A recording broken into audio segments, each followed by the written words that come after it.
하는 것이 얼마나 큰 축복인지 모릅니다. 다시 한번 주님의 임재와 또 우리에게 충만하심을 저희들이 경험하기 원하고 우리가 아니라 하나님의 것이 되기를 소원합니다. 부족한 종 말씀을 전하는 도구로 쓰시고 주의 뜻을 밝히시고 나타내 주시옵소서. 감사하며 예수님의 이름으로 기도드리옵나이다. 아멘.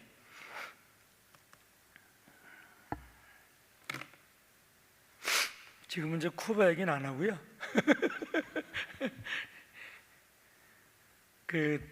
밖에 나와서 쿠바 얘기를 하면 이렇게 들으실 때 고개를 끄덕끄덕 하세요. 속으로는 야, 선교사가 뻥이 되게 세구나 이렇게 이해를 하세요. 왜냐하면 거기 살고 있는 사람도 이해가 안 됩니다. 쿠바라는 그 상황이 이해가 안 되니까. 그래도 우리 오늘의 교회 성도님들은 아주 마음이 깊으셔서 그냥 잘 받아주셔서 감사합니다. 오늘은 사도행전 1장 8절 말씀, 예수님이 이 땅에 오셔서 구원을 다 이루시고 그리고 부활하셔서 죽으시고 부활하셔서 40일 계시다가 마지막 떠나기 바로 직전에, 예수님이 어떻게 보면 예수님이 마지막 이 땅에서 하신 말씀이 사도행전 1장 8절 말씀입니다.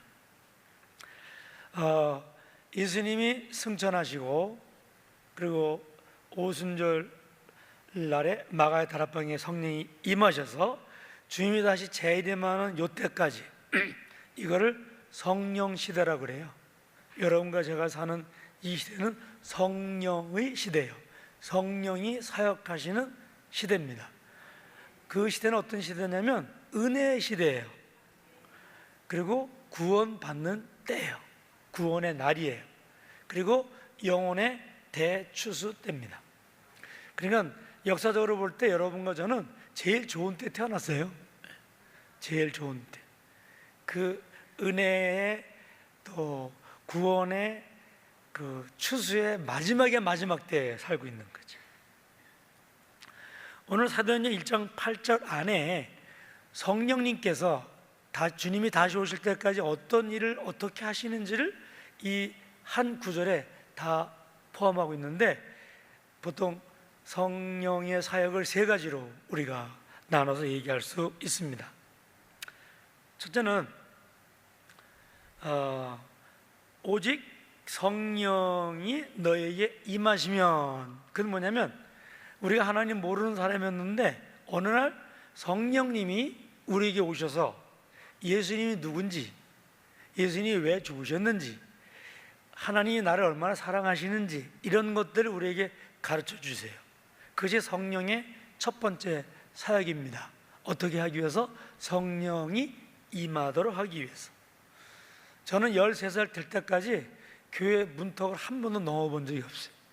저희 어머니가 교회는 절대로 가지 말아라, 그 말은 제가 아주 꼭 지켰습니다.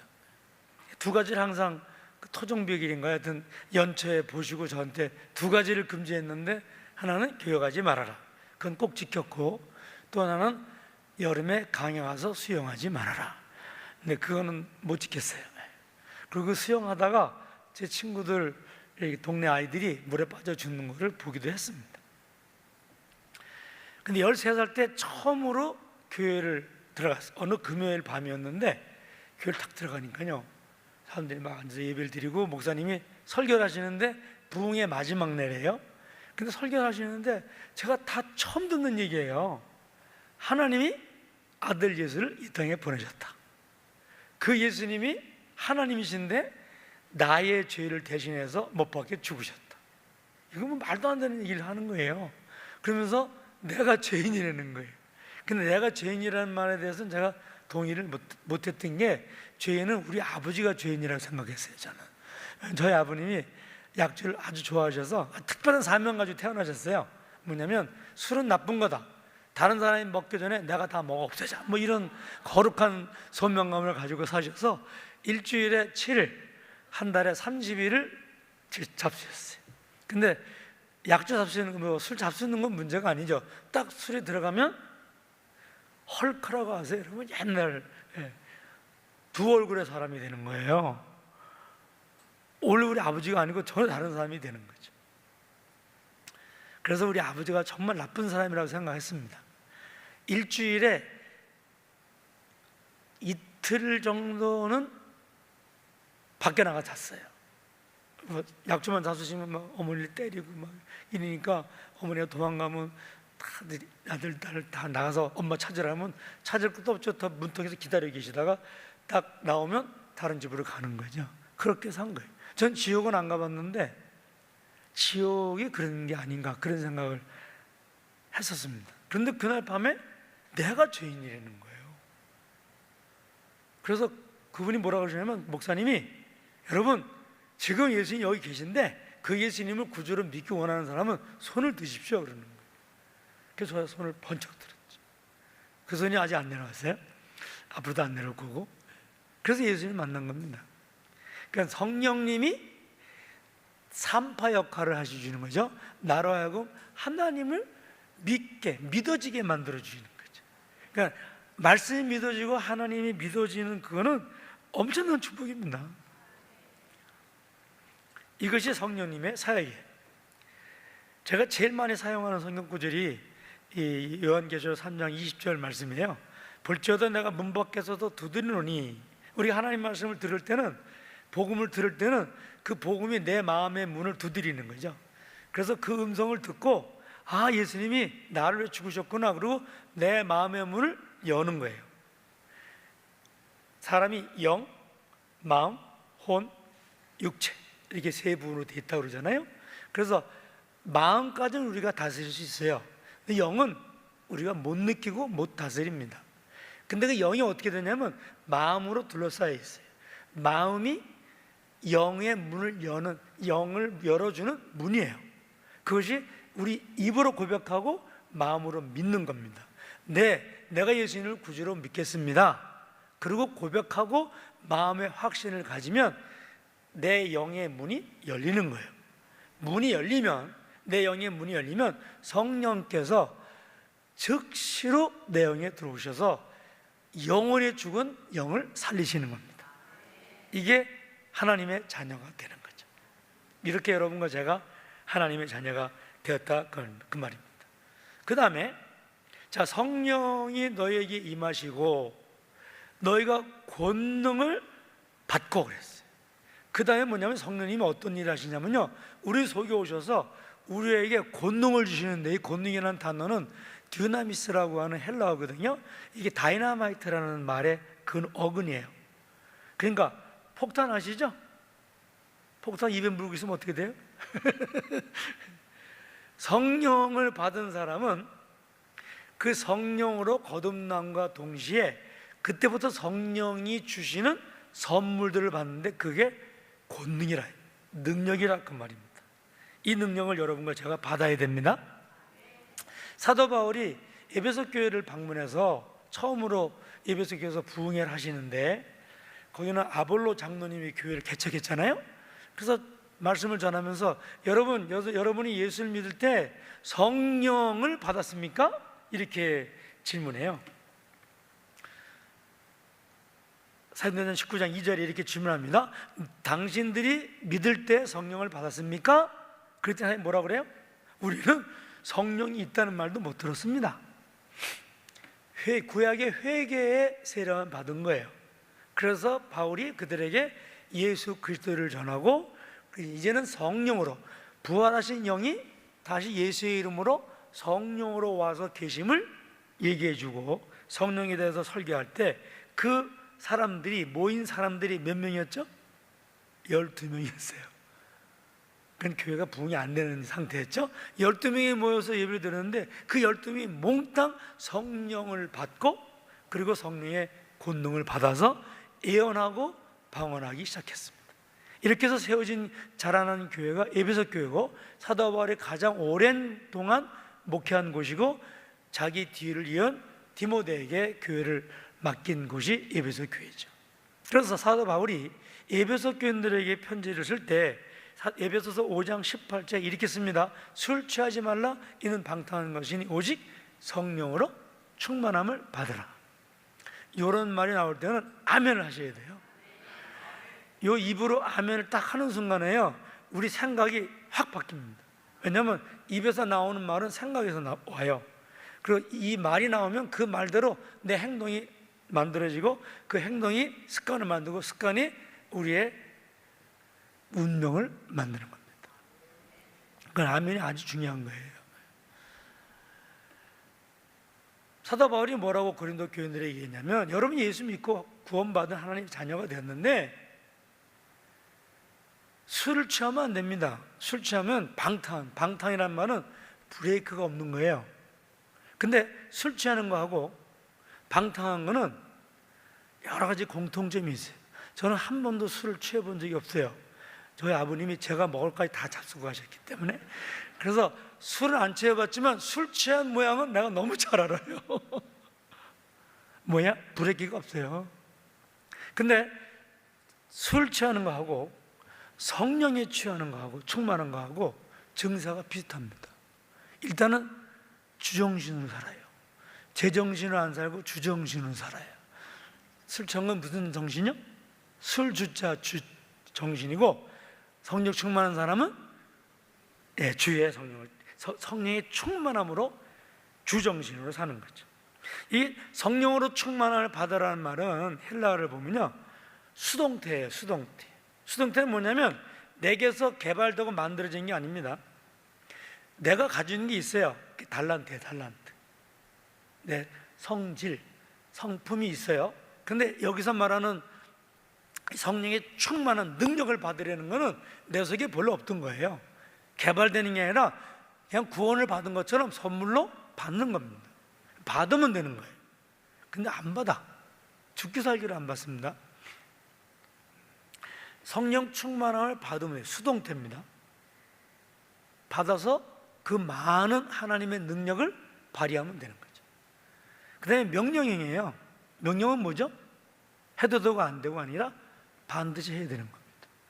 내가 하나님의 자녀로 이 땅에서 승리의 삶을 살기 위해서는 성령 충만함을 경험해야 되고, 성령 충만한 능력을 받아서 그 능력을 발휘하며 살아야 된다, 그 말이에요. 그 다음에 현재 진행형이에요. 거듭나는 건 단 한 번입니다. 성령이 임하는 것은 내 인생에 단 한 번이에요. 내 영에 성령이 들어오시면 내 영이 살아나는데 그건 단 한 번으로 영원한 것입니다. 그러나 성령 충만함은 현재 진행이에요. 헬라어에는 현재 진행이 없어요. 영어에서 현재 진행을 설명하는 건데, 계속해서 재무장하고 재충만하고 재충만해야 된다, 그 말이에요. 우리가 이렇게 교회에서 은혜를 받으면 이 은혜 받은 게 집에 가는 동안까지밖에 유효하지 않아요. 내가 내 남편을 사랑해야지 이러고 갔는데 남편 면상이 아니죠. 문을 딱 열고 얼굴 보는 순간에 그 은혜가 다 갚버리는 거예요. 만나는 매일 이랬어요. 어제 만나는 오늘 못 먹고요, 내일 만나도 절대 오늘 못 먹습니다. 오늘 만나는 오늘 먹어야 돼요. 그래서 하나님 말씀을 읽는데 매일 읽지 않으면, 하나님 말씀을 읽고 먹지 못한 날은 그날은 꽝이에요. 그렇게 생각하시면 됩니다. 자, 성령의 충만함을 받으면 권능을 받게 되는데, 권능은 은사라는 말로 표현됩니다. 성령의 은사들이라는 게 카리스마타라고 하는데요, 이게 성령의 은사들 그런 뜻입니다. 근데 이 성령의 은사들 단어에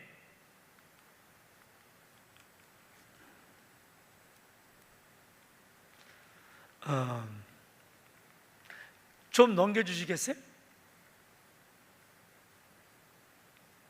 여기 좀 넘겨주시겠습니까?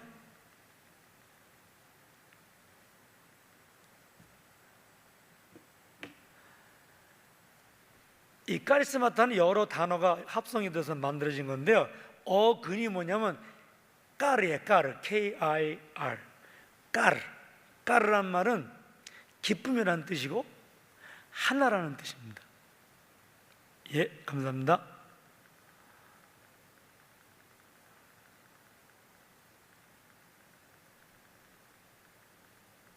안 넘어가는데요? 좀 넘겨주시면 좋겠습니다.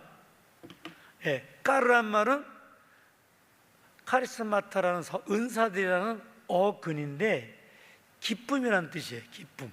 그러니까 성령에 충만해서 능력이 충만하면요, 기쁨을 잃어버리지 않습니다. 여러분이 기분 나쁘면 그건 점검을 해보셔야 돼요. 이 기쁨이라는 까르라는 단어는 어떻게 표현되냐면요, 영어는 버블링업이라고 그러는데 이게 뭐냐면, 자, 압력솥 단지에다가 물을 넣고 불을 붙여요. 그러면 계속 물이 끓죠. 계속 끓기만 합니까? 어느 순간이 되면 어떻게 돼요? 결국은 아무리 두꺼운 솥단지도 터지고 나가죠. 폭탄이 되죠. 이게 까르예요. 그러니까 성령 충만을 받은 사람은 세상 그 어떤 것도 감당할 수 없는 기쁨이 내 속에 있는 겁니다. 그 동시에 하나됨이라는 뜻입니다. 우리가 성령 충만한 삶을 살면 언제나 하나가 됩니다. 그리스도 안에서. 그 스페인어로 마귀라는 말이 디아블로예요. 디아블로. 디아블로스는 복수인데요, 두 단어가 합쳐진 거예요. 디아는 때린다 그런 뜻이에요. 블로스는 나눠진다는 거예요. 마귀는 뭐냐면 때려서 분리하는 거예요. 나눠지게 만드는 거예요. 그러니까 우리 정신에 마귀가 들어오면 어떻게 돼요? 정신 이상이 되는 거죠. 부부 사이에 들어오면 쪼개지는 거죠. 부모와 자식 사이에도 쪼개지는 거죠. 교회가 쪼개지는 거죠. 이게 마귀의 역사입니다.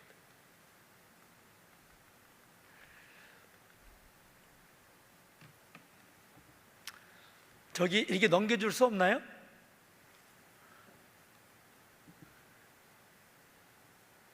하나 되는 겁니다. 기쁨과 하나됨. 이게 우리가 우리 자신의 영적인 상태를 이것으로 점검을 해야 됩니다. 그래서 그 다음에 IS가 붙어 카리스, 이게 그레이스, 은혜가 되는 거죠. 기쁨과 하나됨이 성령이에요. 그분이 내게 오면 그게 내게 은혜가 되는 거고, 카리스마, 그러면 이게 우리에게 은사가 되는 거예요. 근데 그 카리스마는 자연적인 게 아니고 초자연적인 능력을 말하는 겁니다. 그러니까 성령의 충만함으로 우리가 계속 채워주면 내게 없었던 초자연적인 능력이 나오는 거예요.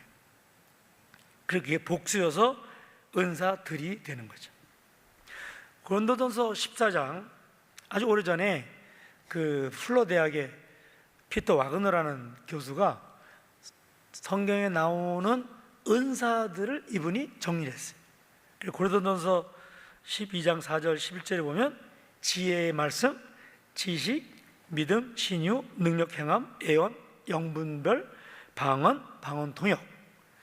그 로마서 12장 6절과 1절에 보면 섬김, 가르침, 위로, 구제, 다스림, 긍휼. 사람을 불쌍히 여기는 마음이죠. 그것도 은사입니다. 그런 은사가 없는 사람은 사람 신방하면 안 돼요. 가서 나눠주게 만들어요. 근데 긍휼의 은사인 사람들 가면 그냥 어떤 사람도 다 마음이 녹아지는 거죠. 에베소서 4장에 보면 사도, 선지자, 사도는 목회를 말하고 선지자는 선교사를 말하고 복음 전하는 자, 저에게 전도하죠. 그것도 은사입니다. 그리고 목사, 여기서 목사는 상담자예요. 교사, 가르치는 거죠. 행정, 독신. 요새 우리 한국에 있는 기독 청년들이 독신의 은사가 없는데 마치 독신의 은사가 있는 것처럼 생각해. 이건 점검해야 됩니다. 독신의 은사가 없으면요, 결혼해야 돼요. 아멘. 아무도 안 하시네. 궁핍, 스스로 궁핍하게 사는 거예요. 순교, 이거 은사입니다. 하나님의 성령의 능력 아니고는 순교 못해요. 하고 싶어도 못합니다. 대접, 대접 은사가 다 있으시죠? 네.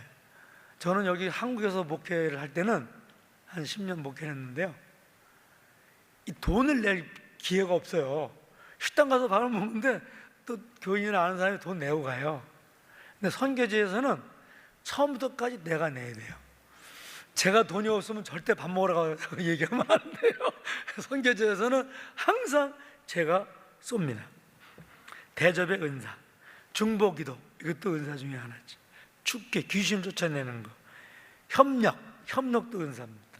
그래서 피터 와그너 교수의 조사에 의하면은 약 27가지 은사가 신약에 있다고 그렇게 성령의 은사가 있다고 그러는데, 사실은 은사는 사람 얼굴만큼이나 다릅니다. 우리 각자에게 맞는 딱 특별한 은사를 하나님이 주셔서 우리가 하나님께서 받은 특별한 은사를 가지고 쓰임받을 수 있도록 인도해 주십니다. 에베소서 4장 12절에 보면 은사를 얘기하면서 이는 성령의 은사가 우리에게 주어지고 그걸 활용하는 것은 성도를 온전하게 하여 봉사의 일을 하게 하며 그리스도의 몸을 세우려 하십니다. 교회는 이렇게 성령의 충만함으로 은사들이 각기 작동이 돼서 교회라는 그리스도의 몸이 건강하게 세워지게 되는 것입니다. 제가 지금 은사 얘기를 했는데요, 요새 이런 은사 얘기를 하면, 성령 충만은 받아라 뭐 이런 얘기를 하면 사람들이 어떤 생각을 갖냐면요, 그거는 80년대, 90년대, 70년대 부흥 강사들이 하던 건데. 여러분 착각하지 마세요. 부흥 강사가 하는 게 아니에요. 하나님 말씀입니다. 영성의 거장인 사도 바울이 낱낱이 자신이 경험하고 그리고 활용했던 그런 은사를 얘기하고 있는 거예요. 이건 구닥다리 단어가 아니고요, 오늘 여러분과 제가 성령 충만함으로 은사로 무장되지 않으면 이름은 크리스찬인데 마귀 짓을 한다 그 말이죠. 저는 은사들을, 성령 은사들을 이렇게 설명합니다. 무기. 현대전은요, 어떤 최신형 무기를 가진 군인이 무조건 이겨요. 우크라이나 러시아 전쟁하는데 미국이 아주 특수 탱크를 만들어 가지고 탱크가 가는데요, 그 웬만한 폭탄에는 안 터져요. 근데 그 안에 누가 운전하면 AI가 운전해요. 그리고 그 운전하는 사람은 누구냐면 수천 킬로 떨어진 미국 본토에서 전쟁을 합니다. 그런 무기를 당할 수가 없죠. 그러니까 은사는 무기예요. 이 땅에 사는 동안에 정말 파워풀한, 힘 있는, 능력 있는, 열매 맺는 그런 성도의 삶을 살려면 하나님이 성령의 충만으로 주시는 은사를 가지고 써먹어야 된다 그 말이에요. 그리고 이 은사들은 옷이에요. 옷 매무새. 폼이 나잖아요. 제가 유일한 양복이에요. 거긴 더우니까 이게 여름 양복이잖아요. 그래서 그 미국을 들락날 할 때 꼭 이거 입고 가거든요. 그러면 사람들이 만날 때마다 그래, 그것만 입고 오냐고. 그래서 어느 마이애미 어떤 교회에서는 어느 여자 권사님이 양복을 사줬어요. 그래서 제가 아니 그게 아니고 이것밖에 못 입어요. 쿠바에서는요. 제가 여기 지금 바자마 바람에 앉아 있으면, 서 있으면 여러분 말씀 듣겠어요? 이게 크리스찬의 맵시예요, 맵시. 이거를 무슨 뭐 이상한 신앙생활하는 사람들이 가져야 될 것으로 생각해서는 안 됩니다. 근데 이 성령의 은사는요, 보통 기도로 받아지는 게 아니에요. 이렇게 성령의 충만함으로 권능을 받고 그 은사들을 활용하며 날마다 승리하는 삶을 살아야 되는 것입니다. 저는 성령의 은사를 이렇게, 성령의 권능을 이렇게 표현하는데, 그 총 중에 코끼리를 잡는 총이 있어요. 엘레펀트 건이라는 건데요, 총이 한 2m 돼요. 이렇게 굵어요. 총알이 굉장히 굵어요.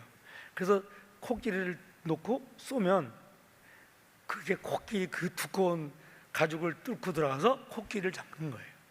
근데 그 총을 쏘는 사람은 반동이 너무 세서 다 뒤로 넘어지고 총을 떨어뜨립니다. 성령의 충만한 권능은요, 엘레펀트 건이에요. 코끼리 쏘는. 그런데 방아쇠는 누가 당겨요? 내가 당기죠. 이게 뭐예요? 순종과 결단이에요. 헌신이에요. 이것으로 코끼리도 잡을 수 있는 총알이 나가는 거죠. 성령의 충만한 권능을 활용하는 준비가 되어 있어야 된다 그 말입니다. 세 번째로 성령의 사역 세 번째는 뭐냐면요, 뭐라고 하셨죠? 예루살렘과 온 유대와 사마리아 땅끝까지 이르러 내 증인이 되리라 했어요.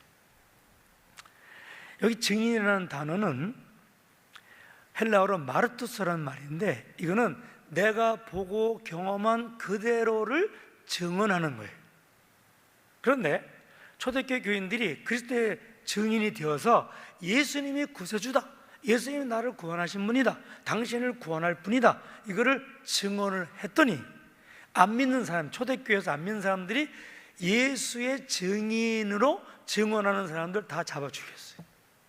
그래서 마르투르라고 하는 순교라는 단어하고 마르투스하고 끝에 한 단어만 다른데, 마르투스라는 증인이라는 단어가 기독교 초대 기독교 역사에서 마르투르라는 순교라는 단어하고 하나가 됐어요.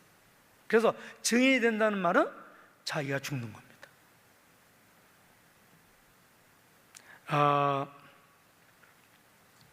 증인된 삶을 살기 위해서 여러분과 제가 꼭 하나 반드시 넘어가야 될 게 있는데, 그건 뭐냐면요, 내가 죽는 거예요. 증인이 되고 순교자가 되는 거예요. 그리스도를 위해서 내가 죽는 것입니다.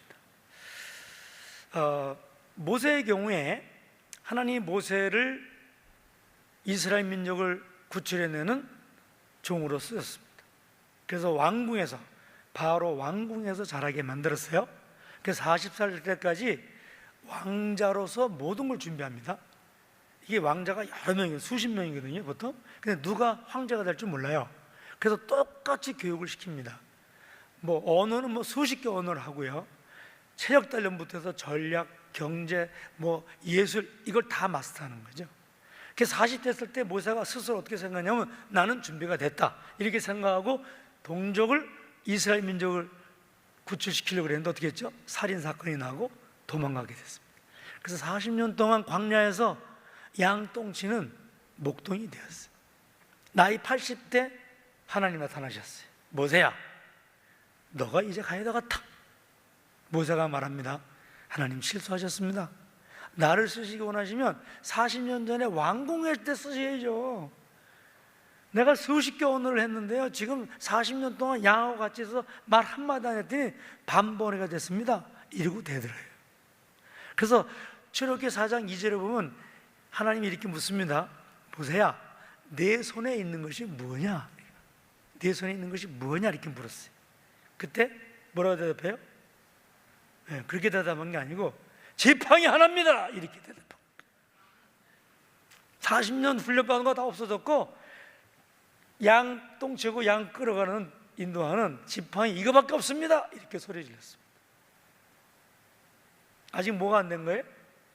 내가 안 죽은 거죠.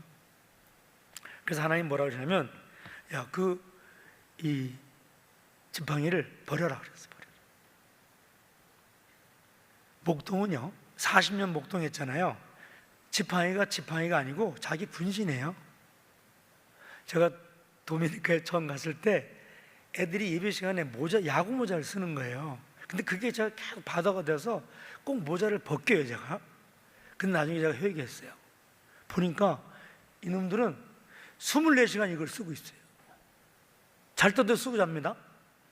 샤워할 때 머리에 물 불 때만 벗고 물 분 다음에 써요. 또 그거를 그렇게 자기 신체 일부와 마찬가지인데 그걸 예배 시간에 벗겼어요, 제가. 그래서 회개하고 써 걱정 없다, 이렇게 했습니다. 지금 모세가 이 지팡이를 버릴 수 없는 거예요. 그게 자기 자신입니다. 근데 모세가 어떻게 했어요? 버렸어요. 뱀이 됐어요. 꼬리를 잡아라. 광야 40년 생활인데 꼬리 잡으면 100% 물리거든요. 근데 어떻게 했어요? 꼬리를 잡았어요. 손을 가슴에 넣어라. 뺐더니 문둥병손이 됐어요. 다시 넣어라. 뺐더니 고침받았어요. 이걸 통해서 모세가 자기 자아를 죽이는 것을 경험합니다. 이제 가라. 4장 10절 그렇게 말해요. 그리고 4장 20절에 모세가 이제 출발합니다. 가족을 데리고 출발하는데 보세요. 모세가 그의 아내와 아들들을 나귀에 태우고 애국으로 가는데 모세가 뭘 가져가요? 뭘 가져가요? 하나님의 지팡이를 손에 잡았더라. 이젠 모세의 지팡이가 아니죠. 지팡이는 여전히 지팡이에요. 근데 증인이 됐을 때, 내 자신을 죽였을 때 나는 내가 아니라 하나님이 되는 겁니다. 그래서 하나님의 지팡이를 잡고 갔어요.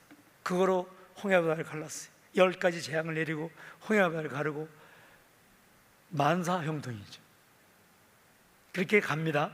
모세가 그걸 경험하고 40년 동안 이스라엘 백성들을 인도하는 거예요. 그런데 민수기 20장에 가보면 이스라엘 백성들이 반석으로 된 사막에 도달했어요. 모래세상이 아니고, 모래가 아니고 반석. 그럼 어디서 물을 만들 수 있어요? 그게 불평하는 거죠.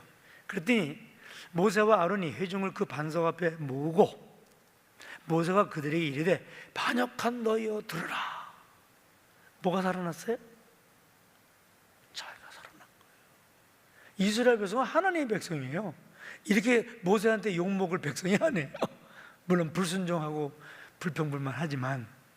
그리고 뭐라고 얘기하냐면, 우리가, 아론하고 모세하고 우리가 너희를 위하여 이 반석에서 물을 내볼까? 이렇게 질문합니다. 모세가 그의 손을 들어 뭘 잡았어요? 에? 하나님의 지팡이가 뭐가 됐어요? 그의 지팡이로 반석을 2번 칩니다. 왜 2번 친지 아세요? 이건 제 해석인데요, 자기 지팡이가, 이거는 하나님 지팡이가 아니고, 하나님 지팡이는 안 쳐도 내가 그냥 비추면 되죠, 이렇게. 그런데 땅 때렸는데 이게 반석이 탁 터져야 되는데 안 터진 거야. 2번 때린 겁니다. 아니, 이런 주석은 없는데 제가 해석하는 거예요. 왜? 내 지팡이가 됐기 때문에. 그래서 2번 쳐서 물이 나와서 짐승과 회중들이 다 마셨어요. 12절 말씀에 보면 하나님이 요것 때문에 아론은 호레산에서 죽고 모세도 약속의 땅에 들어가지 못하고 구경만 하고 멀리서 보기만 하고 요압 땅에서 죽습니다. 근데 놀라운 것은 모세가 그걸 받아들입니다. 그래서 모세가 모압 땅에서 죽습니다. 뭘 성취한 거예요? 자아가 죽는 일을 완성한 겁니다, 모세가.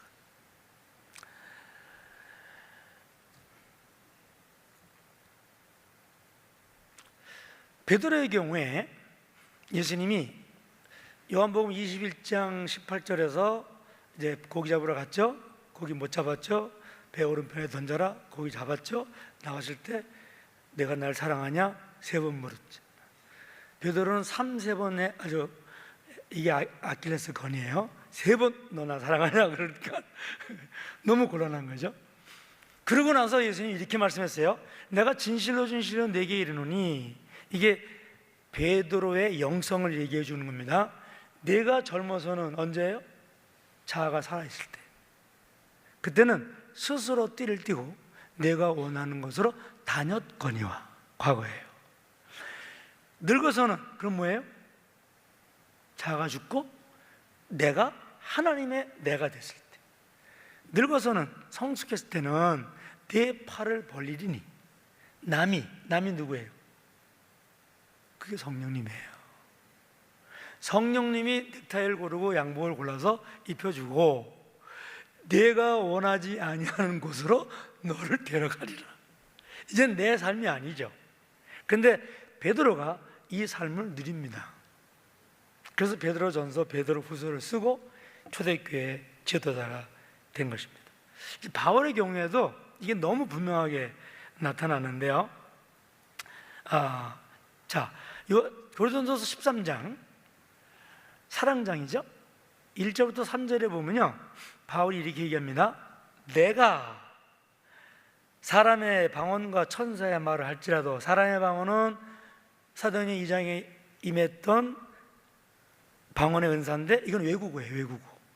그리고 천사의 말, 이거는 외국어가 아니라 그야말로 천사 말이에요. 아무도 몰라요. 은사를 받은 사람만 통역해야만 알 수 있죠. 근데 바울은 이 두 가지를 다 도통한 사람이에요. 내가 이렇게 했는데 사랑이 없으면, 사랑이 없다는 무슨 말이에요? 내가 하는 거죠. 이게 바울이 자기의 삶의 신앙생활에서 이게 너무나 분명한 거예요. 내가 하는 거예요.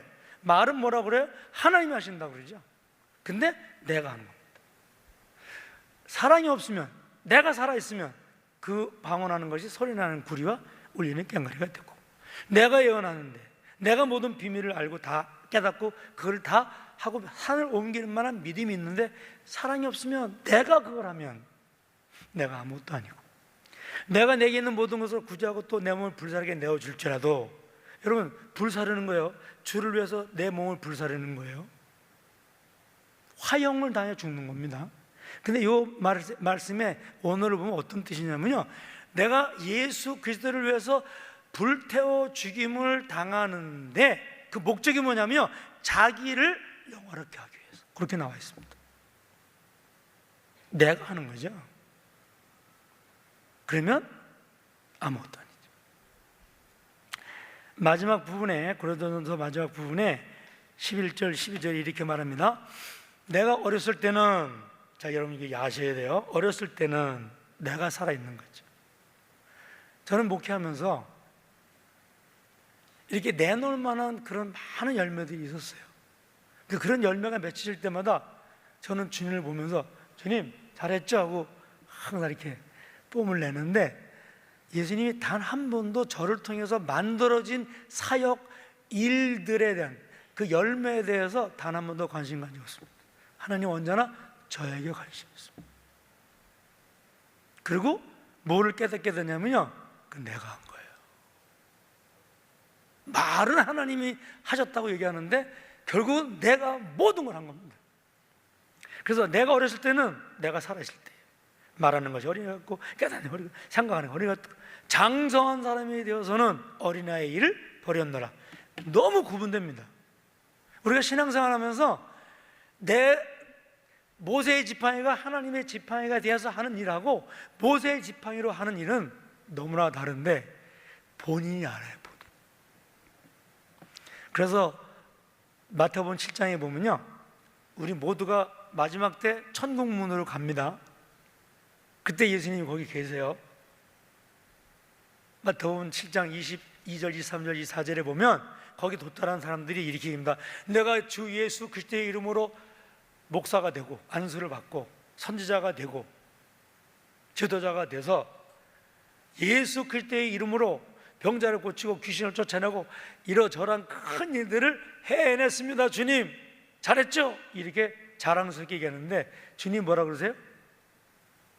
스페니쉬에서 사베르라는 동사하고 코노스라는 동사가 있는데, 코노스라는 동사는 안다는 동사인데 경험해서 하는 거예요.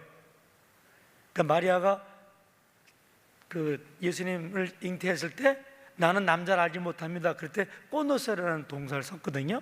근데 예수님이 이 사람한테 뭐라고 하냐면, 나는 너를 한 번도 본 적도 없고 같이 다닌 적도 없고 일면 안식이 없는 거예요. 면식이 없는 거예요. 난 너를 Yo no te conocí 이렇게 말합니다. 왜? 내가 했습니다.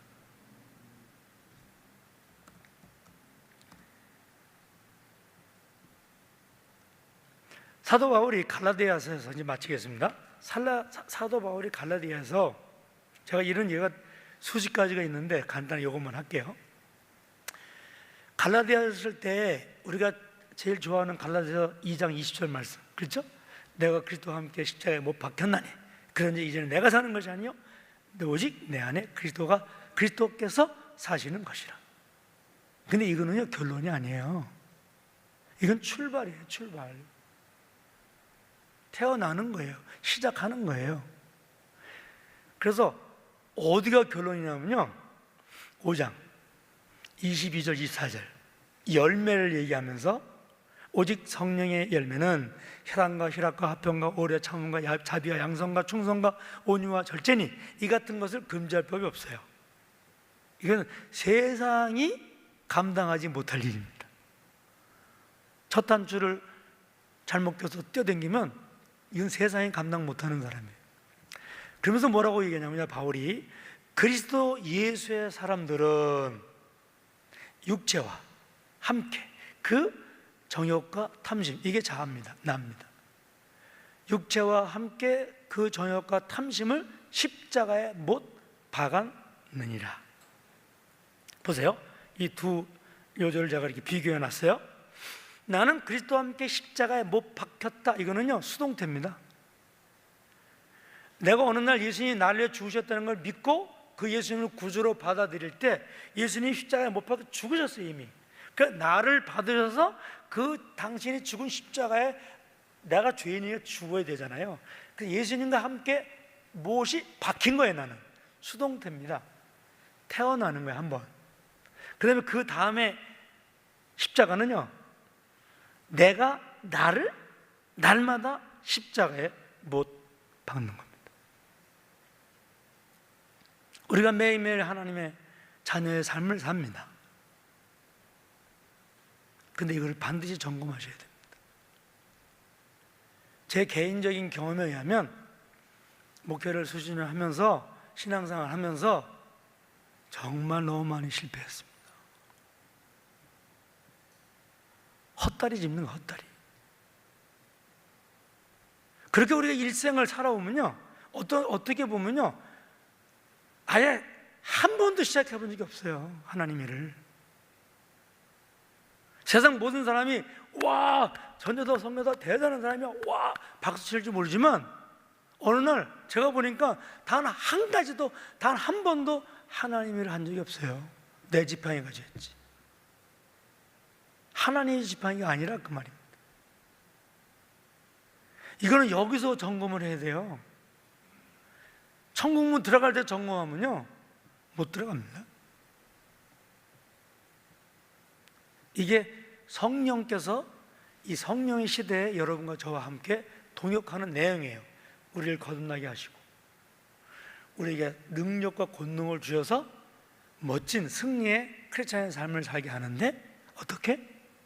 나는 죽고 주님 내 속에 살아서 내가 내 스스로를 날마다 십자가에 못 박는 거죠. 마지막 이 한 절만 하고 끝내겠습니다.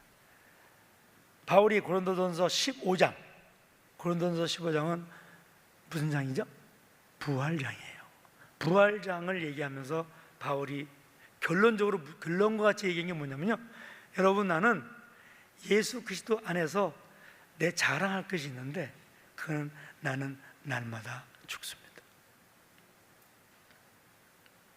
우리가 예배를 드립니다. 구약 성경에 보면요, 제물을 가져 들어와서 성전에 들어와서 드리는데 희생이 없는 제물을 드리면 즉사합니다. 우리가 예배를 드립니다.